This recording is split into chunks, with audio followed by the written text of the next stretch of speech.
Welcome. Today, we are exploring the transformative ideas in James Clear's book, Atomic Habits. Understand how tiny changes lead to remarkable results. By the end of this lesson, you will understand how small, 1% improvements can fundamentally reshape your life, and why focusing on systems, rather than just goals, is the key to long-term success. Atomic Habits by James Clear. The book's title itself holds the secret. Clear defines atomic in two ways. First, as something tiny or irreducible, and second, as a source of immense power. When you combine these, an atomic habit is a tiny routine that is not only small and easy to do, but also the building block of a system of compound growth. The central premise is simple. Tiny changes lead to remarkable results. Most people think that to change your life, you need to think big and make massive leaps. But Clear argues the opposite. Real change comes from the compound effect of hundreds of small decisions, doing 2 push-ups a day, waking up 5 minutes earlier, or reading a single page. To understand why these small habits matter so much, we need to look at the math behind them. Explain the power of 1% compounding. We often dismiss small changes because they don't seem to matter much in the moment. If you save a little money today, you aren't a millionaire. If you go to the gym today, you're still out of shape. But habits are the compound interest of self-improvement. If you can get just 1% better each day for 1 year, you'll end up 37 times better by the time you're done. 1.01 to the power of 365 equals 37.78. Conversely, if you get 1% worse each day for a year, you'll decline nearly down to 0. 0.99 to the power of 365 equals 0.03. What starts as a small win or a minor setback accumulates into something much more. Consider the story of British cycling.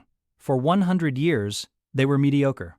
Then, they hired Dave Brailsford, who looked for 1% improvements in everything: better bike seats, electrically heated overshorts for muscles, even testing different massage gels. They even hired a surgeon to teach the riders how to wash their hands to avoid colds.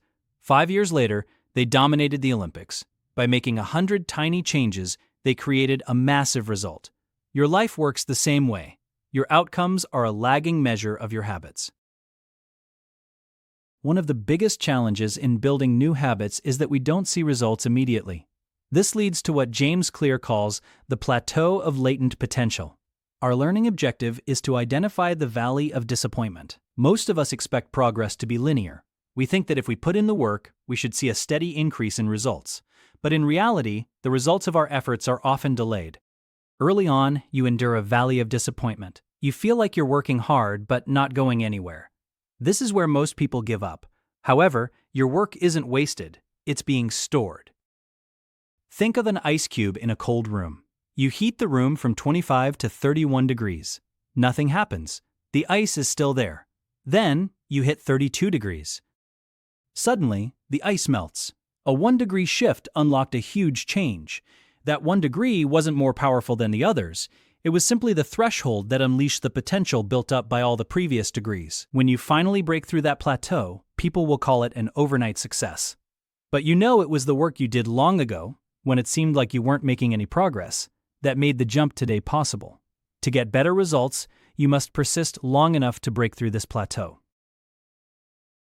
If you want better results, you should forget about setting goals and focus on your systems instead.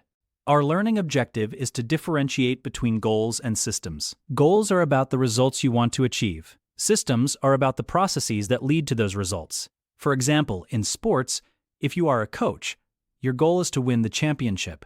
Your system is how you recruit players and conduct practice. Clear asks a powerful question. If you ignored your goal and focused only on your system, would you still succeed?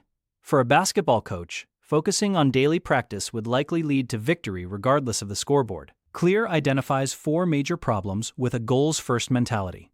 First, winners and losers have the same goals. Every Olympian wants the gold medal. The goal itself isn't what differentiates the winner, it's the system of continuous improvement they follow. Second, achieving a goal is only a momentary change. If you clean a messy room, you have a clean room for now. But if you don't change the pack rat system that led to the mess, you'll be looking at clutter again in a week. You treat it as a symptom, not the cause. Third, goals restrict your happiness. We often tell ourselves, once I reach my goal, then I'll be happy. This puts off your satisfaction until a future milestone, A systems-first mentality allows you to fall in love with the process. You can be happy anytime your system is running. Finally, goals are at odds with long-term progress. This is the yo-yo effect. Many people stop working out the moment they finish a race. When the goal is gone, the motivation vanishes. As Clear famously writes, "You do not rise to the level of your goals, you fall to the level of your systems. Your habits are the individual components of that system." To change your habits for good, you need to understand that there are 3 layers of behavior change. Imagine these layers like an onion. The first layer is changing your outcomes. This is what you get: losing weight or winning a trophy. Most of the goals you set are at this level. The second layer is changing your processes. This is what you do: implementing a new routine at the gym or decluttering your desk. Most habits are associated with this level. The third and deepest layer is changing your identity. This is what you believe, your worldview, and your self-image. The mistake most people make is building outcome-based habits. They focus on what they want to achieve. For example, I want to be thin, so I will eat healthy. The alternative is to build identity-based habits. With this approach, we start by focusing on who we wish to become. Instead of saying, "I am trying to quit smoking," you say, "I am not a smoker." It's a small shift, but it changes your entire perspective. When your behavior and your identity are aligned, you are no longer struggling to change. You are simply acting like the person you already believe yourself to be. Every action you take is a vote for the type of person you wish to become. By focusing on these atomic habits, the small 1% gains, and building them into your identity, you create a system that makes success inevitable.